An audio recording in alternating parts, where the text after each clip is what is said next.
The fish oil industry is worth over $2 billion a year, and a landmark study published in JAMA suggests you might be throwing your money straight in the trash. What if I told you that 2 meals a week and a single tablespoon of seeds does more for your omega-3 levels than any capsule ever could? Stay with me, because what I'm about to show you could change how you eat forever. And before this video is over, I'm going to give you a complete whole food omega-3 protocol, exact weekly doses, and one critical warning you absolutely need to hear if you're on certain medications. Do not skip that part. Let's start with the uncomfortable truth that the supplement industry does not want you thinking about. You've been told probably for years that omega-3 is something you get from a capsule. You pop it with your morning coffee. Maybe you burp it up a little later, and you tell yourself you've done something good for your heart. But here's the thing. That ritual might be giving you a false sense of security, and the science is starting to catch up with that uncomfortable reality. We read the studies at MediMint Health, consult the research, and translate it into practical steps you can actually use. Today's content references peer-reviewed data, including findings from a JAMA Omega-3 study that genuinely shifted how nutrition researchers think about supplementation versus whole food intake. The blood thinner warning I mentioned? We get to that at the 12-minute mark. Don't fast forward there, the context leading up to it matters. Trust me. So let's talk about the fish oil illusion. There are 3 problems with fish oil supplements that the industry quietly acknowledges in fine print, but never actually leads with. The first is oxidation. Fish oil is made from fat. Fat goes rancid, and when you take a fat that has oxidized, meaning it has been exposed to heat, light, or air during production, shipping, or storage, you are not getting an anti-inflammatory benefit. You are potentially getting the opposite. Multiple independent analyses of commercial fish oil products have found that a significant percentage of supplements on store shelves are already oxidized before you even crack the seal. One analysis published in the Journal of Nutritional Science found that over half of tested fish oil supplements exceeded recommended oxidation thresholds. That's not a fringe concern. That is a systemic quality problem in the industry. The second problem is bioavailability. Not all omega-3 is created equal in terms of how well your body absorbs it. Most commercial fish oil supplements are produced in what's called the ethyl ester form. This is a cheaper, more concentrated manufacturing process.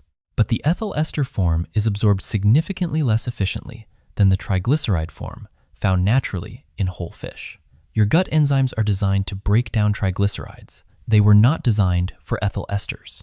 So even if the capsule on your shelf hasn't gone rancid, you may be absorbing a fraction of what the label claims. The third problem is consumer confusion, and this one is not entirely the consumer's fault.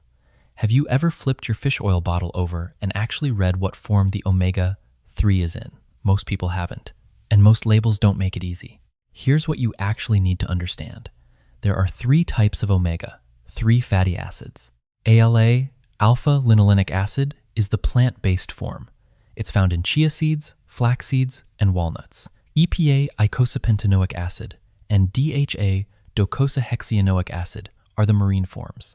They come from fatty fish and algae. EPA and DHA are the ones with the most direct, well-documented benefits for your heart, your brain, and your inflammatory pathways. ALA has its own role, but your body has to convert it, and that conversion rate is low. Supplement labels frequently obscure which forms they contain, what the ratios are, and whether the oil is in ethyl ester or triglyceride form. That confusion costs you both in money and in health outcomes you're not actually achieving. Now, let's go deeper into what the science actually says, because this is where it gets genuinely alarming for anyone who has been relying on supplementation. The JAMA data on omega-3 intake has been a game changer in nutritional research. The key finding that keeps appearing across controlled trials is this: omega-3 fatty acids, delivered through whole food sources, demonstrate superior bioavailability and more consistent reductions in inflammatory markers compared to isolated supplement forms. That matters. Inflammatory markers like C-reactive protein, CRP, are among the most clinically relevant signals we have for cardiovascular risk. When researchers compare supplement users to whole food consumers with equivalent stated doses, the whole food group consistently shows better absorption into red blood cell membranes, which is the gold standard measure called the omega-3 index. Better absorption means better outcomes. It's not complicated. Now, let's talk economics, because this is where it gets almost absurd. A quality bottle of fish oil capsules, and I mean one with a reputable brand, third-party tested, in triglyceride form, costs anywhere from $20 to $50 a month. And that's if you're buying a good one. Now, compare that. 2 servings of wild salmon per week and a bag of chia seeds, we're talking a fraction of that cost. And the science says you come out ahead on every measurable marker. You're spending less money, absorbing more usable omega-3, with zero oxidation risk because you're eating the food fresh. Millions of people think they're protected from cardiovascular disease because they take fish oil every day. They feel like they've checked the box. But if the capsule is oxidized, and statistically there's a meaningful chance it is, or if your body can't efficiently absorb the synthetic ethyl ester form, you may be operating with a completely false sense of security. That is not a minor concern. That is a genuine public health issue wrapped in a $2 billion marketing machine. So what do you actually eat? Let's get into the solution, because this is where everything gets practical and honestly a little exciting. Let's start with the king of omega-3 whole foods. Wild salmon, not farmed, wild. And that distinction matters enormously. Farmed salmon is fed grain-based and soy-based diets in dense aquaculture environments. That feed profile dramatically shifts the omega-3 to omega-6 ratio in the fish's flesh. You end up with a product that still has some omega-3, but it's swimming in pro-inflammatory omega-6 fatty acids that partially offset the benefit. Wild salmon, by contrast, eats what salmon evolved to eat: krill, smaller fish, and algae. That natural diet produces a fatty acid profile that is substantially richer in EPA and DHA relative to omega-6. The ratio is just better, meaningfully better. The dose recommendation is clear and consistent across multiple major health authorities. 2 fish meals per week. This is what the American Heart Association recommends. It's consistent with the JAMA omega-3 findings. And here's the payoff on that recommendation. 1 serving of approximately 3 to 4 ounces of wild salmon delivers roughly 1,500 to 2,000 milligrams of combined EPA and DHA. 2 servings a week puts you in a therapeutic range that matches or exceeds what most fish oil supplement protocols target without any of the absorption or oxidation concerns. When you're shopping, look for the words wild-caught Alaskan, sockeye, or king salmon. Those are your highest quality, most omega-3 dense options. And here is a budget tip that I genuinely want you to remember. Canned wild salmon. Canned wild-caught salmon is just as nutritionally dense as fresh. The canning process does not destroy the EPA and DHA. It is often significantly cheaper than buying fresh fillets. And for a lot of people, it's actually more convenient. You can add it to salads, mix it into pasta, or eat it straight from the can with some lemon juice. Don't overlook it. In terms of cooking methods for fresh salmon, baked, pan-seared with a little olive oil, or grilled, keep it simple. You don't need to do anything fancy to a piece of wild salmon to make it deeply satisfying. One more thing on salmon mercury. I know that word makes people nervous. Wild salmon is consistently classified as a low-mercury fish by the FDA. At 2 servings per week, it falls well within all major safety guidelines for healthy adults, including during pregnancy when combined with appropriate guidance from your doctor. We'll talk more about pregnancy and fish in the Objections section. Now I want to introduce you to what might be the most underrated omega-3 food on the entire planet: sardines. And before you make a face, stay with me, because the nutritional case for sardines is almost embarrassingly strong. A single can of sardines packed in water or extra virgin olive oil delivers roughly 1,000 to 1,500 milligrams of EPA and DHA. That alone makes it competitive with wild salmon. But here's what makes sardines genuinely special. It's not just the omega-3. You also get calcium from the edible soft bones, which most people simply eat without noticing. You get vitamin D, which the majority of adults are deficient in. You get vitamin B12, which is critical for neurological function and red blood cell production. And you get selenium, a trace mineral with powerful antioxidant properties. 1 small can. All of that. Sardines are also among the most sustainably sourced fish available anywhere in the world. They're small, they reproduce quickly, they're low on the food chain, and because of that, They naturally accumulate very little mercury compared to large predatory fish. You get all the omega-3 benefit with almost none of the heavy metal concern. And from a cost per milligram of omega-3 perspective, sardines are almost unbeatable. A quality can of wild-caught sardines costs between $1 and $3. Do the math against a monthly supplement subscription. Sardines absolutely count as one of your 2 recommended weekly fish servings. And for people who find wild salmon expensive or inaccessible, sardines are the perfect answer. How do you eat them? On whole grain crackers with a little Dijon mustard. In a Mediterranean-style salad with cherry tomatoes, olives, and red onion. On sourdough toast with sliced avocado and a squeeze of lemon. Mixed into pasta with capers and garlic. These are not weird health food combinations. These are genuinely delicious meals. I know the first reaction to sardines for a lot of people is skepticism. The flavor is strong and a little funky the first time. But once you find the right preparation and the right brand, these become a weekly staple. Just make sure you're choosing sardines packed in water or extra virgin olive oil. Avoid the ones packed in soybean oil or other inflammatory vegetable oils, which would partially offset the omega-3 benefit. Now let's talk about the third pillar of this protocol, chia seeds. Small, unassuming, and surprisingly powerful. 2 tablespoons of chia seeds provide approximately 5 grams of ALA alpha-linolenic acid, making them one of the richest plant-based sources of omega-3 fatty acids on the planet. They beat flax seeds. They beat walnuts. Per gram, chia is extraordinary. Now, I want to be fully transparent with you here, because this is where a lot of wellness content cuts corners. The body's conversion rate of ALA to EPA and DHA is relatively low, roughly 5 to 15%, depending on your genetics, your overall diet, and your hormonal profile. So, chia seeds alone are not a substitute for marine omega-3s if you eat fish. However, and this is important, ALA itself has demonstrated anti-inflammatory properties in research. It also supports gut health through its exceptional fiber content. And when you combine plant-based ALA with marine EPA and DHA, the evidence suggests you get additive, complementary benefits rather than redundant ones. The marine and plant omega-3 pathways work through slightly different mechanisms. Having both active simultaneously appears to be genuinely beneficial. The dose is simple. 2 tablespoons per day. That's it.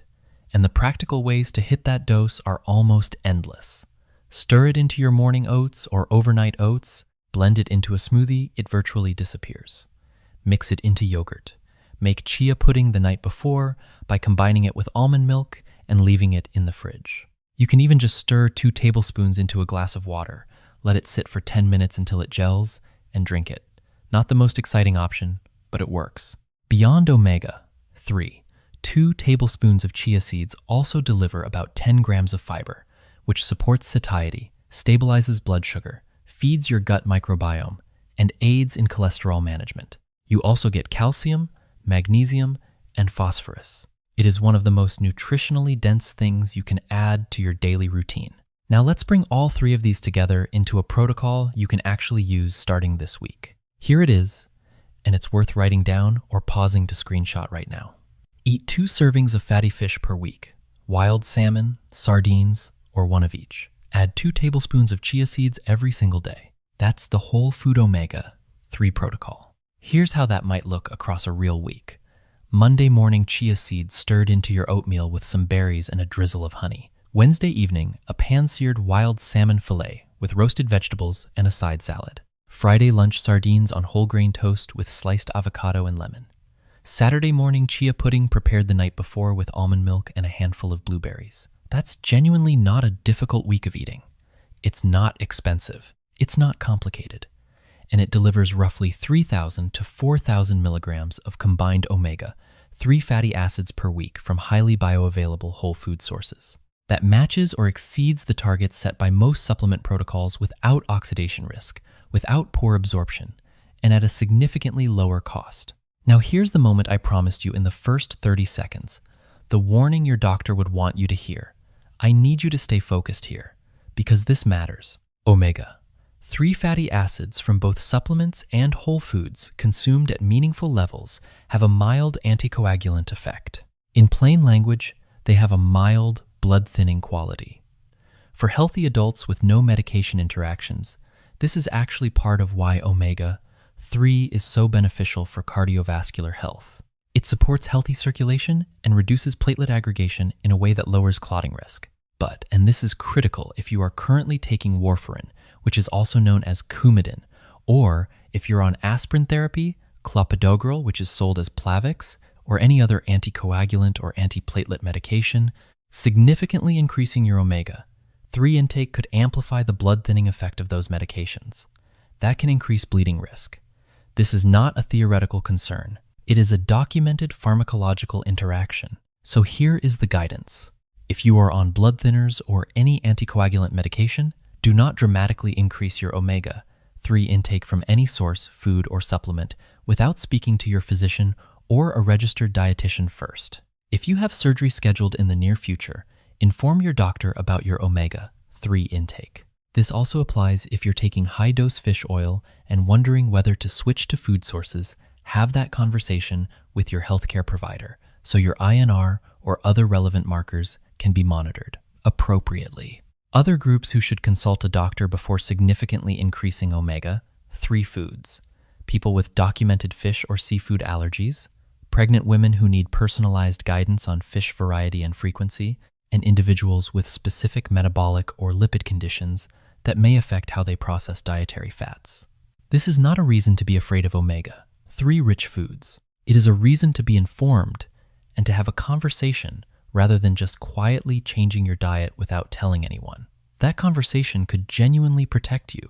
Now that we've covered the warning thoroughly, let's zoom out and look at the full picture of what optimized omega-3 intake actually does for the body, because this is the payoff of all that effort. The evidence across these 5 domains is remarkably consistent. Cardiovascular health. Omega-3 fatty acids, specifically EPA and DHA, reduce triglyceride levels, support healthy blood pressure, and reduce circulating inflammatory markers like C-reactive protein. Multiple large-scale studies have associated consistent omega-3 intake with reduced risk of cardiac events. This is not fringe nutrition science. This is established cardiology. Brain health. DHA is a structural component of neuronal cell membranes. It is physically present in brain tissue. Adequate DHA intake is associated with reduced risk of cognitive decline over time, and research has also linked omega-3 status to improvements in depression and anxiety symptoms. The brain-omega-3 connection is one of the most robust areas of nutritional neuroscience. Joint and systemic inflammation. EPA has direct anti-inflammatory effects through its influence on prostaglandin pathways. These are signaling molecules that regulate the inflammatory response. Clinical trials in rheumatoid arthritis patients have shown measurable joint symptom improvement with consistent omega-3 intake. That is not a placebo effect. That is biochemistry. Eye health. DHA is concentrated in the retina at levels that actually exceed its concentration in the brain. Omega-3 deficiency is associated with increased risk of age-related macular degeneration, which is a leading cause of vision loss in adults over 60. Protecting your omega-3 status may be one of the most meaningful things you can do for long-term visual health. Metabolic health. Omega-3 intake is inversely associated with insulin resistance markers in multiple observational and interventional studies. For people managing blood sugar, metabolic syndrome, or weight, the metabolic benefits of adequate EPA and DHA intake add another layer of value to this whole food protocol. The JAMA data anchors all of this in peer-reviewed literature. This isn't wellness influencer talk. These outcomes are documented in controlled research settings by scientists who have nothing to sell you. Let's tackle the objections, because I know there are questions forming right now. First one, what if you're vegetarian or vegan? This is a totally valid and common scenario. For ALA, focus on chia seeds, ground flax seeds, and walnuts. For EPA and DHA specifically, the answer is algae-based omega-3 supplements. And here's a beautiful irony. Algae is actually where fish get their omega-3 inches the first place. Fish don't make EPA and DHA. They accumulate it by eating algae. So algae-based omega-3 oil is the original source. It is the one supplement exception in this protocol that is genuinely worth considering for plant-based eaters. It bypasses the fish entirely, delivers preformed EPA and DHA directly and avoids any concerns about ocean contaminants. Second objection, mercury in fish. Wild salmon and sardines are both on the FDA's best choices list for low mercury fish. 2 servings per week of these specific fish is consistent with all major safety guidelines, including for pregnant women when discussed with a physician. You are not in the high mercury risk category eating these 2 fish at this frequency. Third objection, can you still take fish oil on top of the whole food protocol? For most healthy adults, whole food sources make supplementation redundant. Your Omega-3 index, which we'll talk about in a moment, will confirm this within weeks. If you do choose to supplement alongside food sources, choose a brand with third-party testing. Specifically look for IFO certification, which stands for the International Fish Oil Standards Program. Make sure it's in triglyceride form, and store it in the refrigerator after opening to slow oxidation. But honestly, most people following the food protocol won't need it. Fourth objection, how long until you see results? Research tracking the Omega-3 index, the blood measurement of EPA and DHA in red blood cell membranes, consistently shows measurable improvement within 4 to 8 weeks of consistent dietary change. Red blood cells have a lifespan of about 3 months, so you see a meaningful shift within that first quarter. Stick with the protocol, and the numbers move. Here's something almost nobody talks about, and this is genuinely valuable information. You can actually measure your Omega-3 status. It's called the Omega-3 index test. It's a blood test, sometimes a simple finger prick dried blood spot test that you can do at home through certain direct-to-consumer health testing services that measures the percentage of EPA and DHA in your red blood cell membranes. The optimal target is above 8%. Most adults in Western countries, including heavy supplement users, test between 4 and 5%. That gap between where you are and where you want to be is exactly what the whole food protocol in this video is designed to close. You can order this test through your physician as part of a lipid panel or specialty labs, or through direct-to-consumer health testing platforms. When you get your result, if you're below 8%, and statistically most of you will be, you now have a baseline. Retest after 8 to 12 weeks of consistently following the protocol. 2 fish meals per week. 2 tablespoons of chia seeds daily. Watch the number move. That kind of objective, measurable feedback is what separates people who actually optimize their health from people who just feel like they might be doing the right thing. So here is everything, pulled together cleanly.